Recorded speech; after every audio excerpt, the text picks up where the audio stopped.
Hi అండి, welcome back to happy recipes. నేను మీ స్వప్నని. ఈరోజు వీడియోలో ఆకాకరకాయ మసాలాతో ఎలా ప్రిపేర్ చేసుకోవాలనేది చూపిస్తున్నానండి.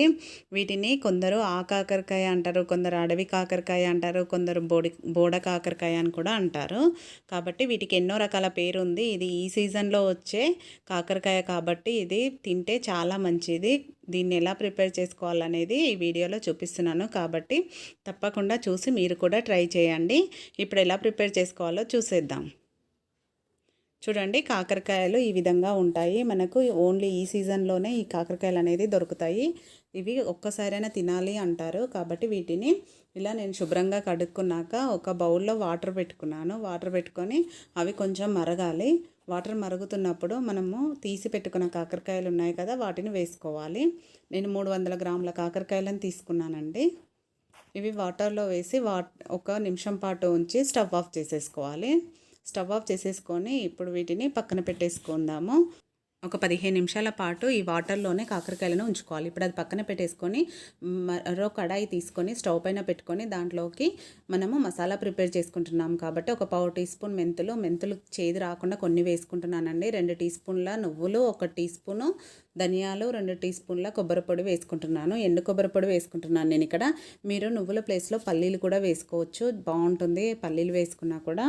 ఇవి కొంచెం బాగా ఫ్రై చేసుకొని కలర్ చేంజ్ అయ్యే వరకు ఫ్రై చేసుకోవాలి చిన్న మంట పైన. నువ్వులు కొంచెం చిటపటమన్నాక చూడండి ఈ విధంగా అయ్యాక ఇప్పుడు స్టవ్ ఆఫ్ చేసేసుకుందాము. స్టవ్ ఆఫ్ చేసేసుకొని వీటిని కంప్లీట్గా చల్లారనివ్వాలి. ఇవి చల్లారేలోపు మనము ఈ కాకరకాయలను కొంచెం 15 నిమిషాలు అయింది కదా, తీసి వేరే బౌల్లోకి తీసేసుకుందాము. ఇలా తీసుకున్న వీటిని పైనుంచి కొంచెం మరీ ఎక్కువ తీయనవసరం లేదండి, జస్ట్ ఇలా స్పూన్తో అంటే వచ్చేస్తుంది. ఈ విధంగా చేసుకోవాలి. పైన కొంచెం బరకగా ఉంటుంది కదా, దాన్ని మాత్రం సాఫ్ట్గా చేసుకుంటే సరిపోతుంది. ఈ విధంగా చేసుకున్నాక ఇప్పుడు చాక్తో మనము వీటిని ముక్కలుగా నేనైతే రౌండ్గా కట్ చేసుకుంటున్నాను, ఇలా వీడియోలో చూపిస్తున్నట్టు. మీరు కావాలంటే పొడుగ్గా కూడా కట్ చేసుకోవచ్చు, కానీ ఇవి రౌండ్గా కట్ చేసుకుంటేనే బాగుంటుంది. రౌండ్గా ఉంటాయి కాబట్టి రౌండ్గా కట్ చేసుకుంటేనే బాగుంటుంది. అన్నీ ఇలా ముక్కలుగా కట్ చేసి పెట్టేసుకున్నాను. వీటిని మనము వేడి నీళ్ళలో ఉంచడం వల్ల కొంచెం సాఫ్ట్గా ఉంటాయి. ఇప్పుడు వీటిని పక్కన పెట్టేసుకొని చూడండి, ఈ నువ్వులు కూడా చల్లారిపోయాయి కదా, వీటిని ఒక మిక్సర్ జార్లోకి వేసేసుకుందాం. వేసుకొని మెత్తని పొడిలాగా మిక్సీ చేసుకోవాలి. ఇప్పుడు వీటిని మెత్తని పొడిలాగా చేసుకుందాం. చూడండి, ఇలా మనం నువ్వులు వేసాం కాబట్టి అది కొంచెం తడిగానే ఉంటుంది. ఒక 2 సార్లు ఇలా కలిపేసి మిక్సీ పట్టేసుకోవాలి. సన్నగా మిక్సీ పట్టుకున్నాక ఇలా ఒక గిన్నెలోకి తీసేసుకుందాము. అదే మిక్సర్ జార్ని మళ్ళీ తీసేసుకొని దీంట్లోకి ఇప్పుడు ఒక 4-5 వెల్లుల్లి రెబ్బలు, అలాగే చిన్న అల్లం ముక్కను ఇలా చిన్నగా కట్ చేసుకొని వేసుకుందాం. మీరు కావాలంటే పేస్ట్ ఉంటే పేస్ట్ వేసుకోవచ్చు. ఇలా వేసుకుంటే ఫ్రెష్గా వేసుకున్నట్టు ఉంటుంది కాబట్టి నేను ఇలా వేసుకుంటున్నాను. ఇప్పుడు దీంట్లోకి 2 మీడియం సైజ్ టమాటాలను ఇలా పెద్ద ముక్కలుగా కట్ చేసుకున్నాను. వీటిని కూడా వేసుకోవాలి. అల్లం, వెల్లుల్లి, టమాటాలు మెత్తగా పేస్ట్ లాగా అయ్యే వరకు మిక్సీ పట్టుకోవాలి. మొత్తం మనకు మెత్తగా అయిపోవాలండి. అల్లం కూడా ఎక్కడ కూడా ముక్కలు లేకుండా మెత్తగా అయిపోవాలి. చూడండి, ఇలాగా అయ్యాక ఇప్పుడు దీన్ని పక్కన పెట్టేసుకుందాము. పక్కన పెట్టేసుకొని స్టవ్ పైన ఇప్పుడు కర్రీకి ప్రిపేర్ చేసుకోవడానికి ఒక కడాయి పెట్టేసుకొని దాంట్లో 3 టేబుల్ స్పూన్ల ఆయిల్ వేసుకోవాలి. మసాలా కర్రీ కదా, సో అందుకని 3 టేబుల్ స్పూన్లు వేసుకుందాము. అలాగే కొన్ని ఆవాలు, కొంచెం జీలకర్ర, పోపు దినుసులు వేసుకోవాలి.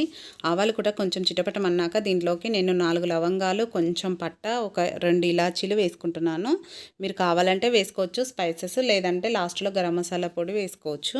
ఇలా వేసుకున్నాక అవి కొంచెం లైట్గా కలర్ చేంజ్ అయ్యాక 2 పెద్ద సైజు ఉల్లిపాయలను ఇలా చిన్న ముక్కలుగా కట్ చేసి వేసుకుంటున్నాను. ఉల్లిపాయలను ఎప్పుడైనా చిన్న ముక్కలుగా కట్ చేసుకుంటే మనకు తొందరగా వేగుతాయి, సో అందుకని ఇలా చిన్న ముక్కలుగా కట్ చేసుకున్నాను. మనము గ్రేవీ కోసం వేసుకుంటున్నాం కాబట్టి కొంచెం ఎక్కువే వేసుకోవాలి, గ్రేవీ అనేది ఎక్కువ రావాలి కాబట్టి. ఇప్పుడు దీంట్లోకి కొంచెం సాల్ట్ వేసుకుందాం. సాల్ట్ వేసుకోవడం వల్ల ఉల్లిపాయలు అనేది తొందరగా మగ్గుతాయి.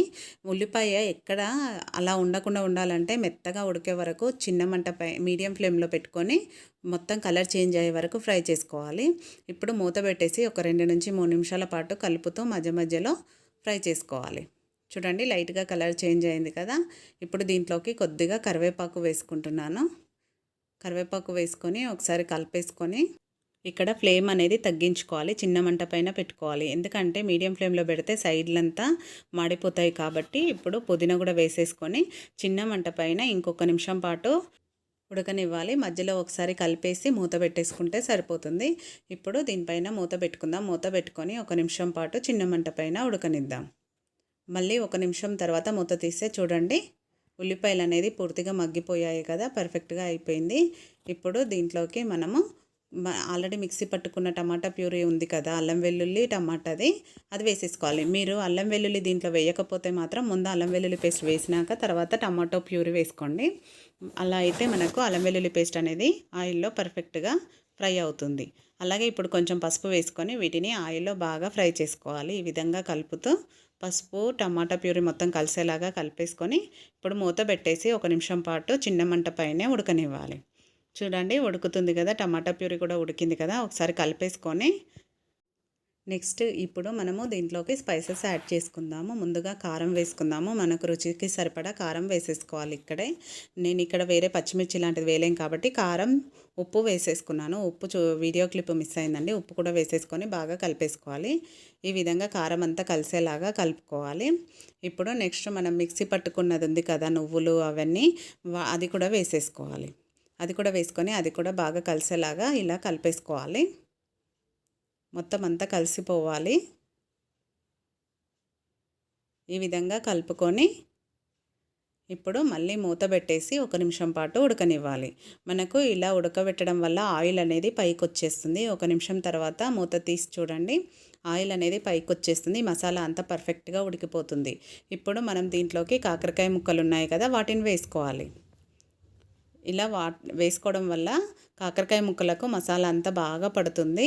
ఇప్పుడు మొత్తం మసాలా అంతా కాకరకాయ ముక్కలకు పట్టుకున్నాక మూత పెట్టేసి మళ్ళీ 1 నిమిషం పాటు ఉడకనివ్వాలి.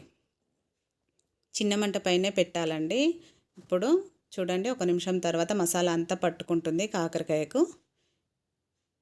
ఈ విధంగా కలుపుకుంటూ ఇప్పుడు దీంట్లోకి నేను ఒక 1/2 గ్లాస్ వాటర్ వేసుకుంటున్నాను. మరీ ఎక్కువ వేయొద్దు, మన గ్రేవీని తగ్గట్టు వేసుకోవాలి. కాకరకాయ ముక్కలు కూడా ఉడకాలి కదా, మనకు 6 నుంచి 7 నిమిషాల పాటు పడుతుందండి. కాకరకాయ ముక్కలు ఉడకడానికి 5 నుంచి 7 నిమిషాల పాటు పడుతుంది. చిన్న మంట పైనే ఉడికించుకోవాలి. మనం మసాలాలు అన్నీ వేసాం కాబట్టి ఫ్లేమ్ అనేది పెద్దగా పెట్టకుండా మీడియం టు లో ఫ్లేమ్లోనే ఉడికించుకోవాలి. అలా అయితేనే మనకు గ్రేవీ అనేది పర్ఫెక్ట్గా వస్తుంది. ఇప్పుడు మూత పెట్టేసి ఒక 2 నిమిషాల తర్వాత మళ్ళీ మూత తీస్తే చూడండి, ఆయిల్ అంతా పైకి వచ్చేస్తుంది కదా, ఒకసారి ఇలా బాగా కలిపేసుకొని మళ్ళీ మూత పెట్టేసుకొని మళ్ళీ 2 నిమిషాల పాటు పెట్టుకోవాలి. మళ్ళీ 2 నిమిషాల తర్వాత చూస్తే మనకు గ్రేవీ అనేది చిక్కబడుతుంది.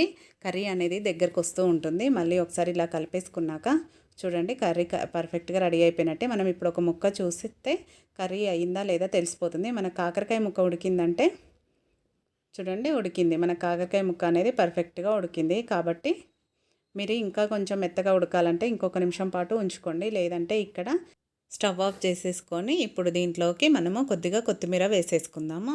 ఫైనల్గా కొత్తిమీర వేసుకుంటే మన కర్రీ అనేది రెడీ అయిపోయినట్టే. చూడండి, గ్రేవీ కూడా ఎంత పర్ఫెక్ట్గా సరిపోయిందో. ఇలా కావాలంటే నేను చెప్పిన మెథడ్లో తప్పకుండా ట్రై చేయండి, బాగుంటుంది కర్రీ అనేది. ఇప్పుడు మనం సర్వ్ చేసుకుందాం దీన్ని. టేస్టీ యమ్మీ అయిన ఆకాకరకాయ కర్రీ రెడీ అయిపోయింది. ఈ కర్రీని మనము రోటీతో, రైస్తో, పులావ్తో, దేంతో తిన్నా చాలా బాగుంటుందండి. చాలా టేస్టీగా ఉంటుంది. కర్రీ అనేది చాలా పర్ఫెక్ట్గా వస్తుంది. కాబట్టి నేను చెప్పిన పద్ధతిలో ట్రై చేయండి, మీకు కూడా చాలా బాగుంటుంది. ట్రై చేసి మీకు ఎలా కుదిరిందో కూడా కామెంట్ పెట్టండి. అలాగే ఈ వీడియో మీకు నచ్చినట్టయితే ఒక లైక్ చేయండి, మీ ఫ్రెండ్స్ రిలేటివ్స్తో షేర్ చేసుకోండి. మరిన్ని కొత్త రెసిపీస్ కోసం మన హ్యాపీ రెసిపీస్ ఛానల్ని వెంటనే సబ్స్క్రైబ్ చేసుకోండి. అలాగే పక్కనే ఉన్న బెల్ బటన్ని కూడా యాక్టివేట్ చేసుకోండి. యాక్టివేట్ చేసుకుంటేనే మేము పెట్టే న్యూ రెసిపీస్ అన్నీ మీకు నోటిఫికేషన్లో వస్తుంది. గ్రేవీ అనేది ఎంత చిక్కగా పర్ఫెక్ట్గా వచ్చింది చూడండి. Thank you for watching. Bye అండి. మరో మంచి వీడియోతో మళ్ళీ కలుసుకుందాం.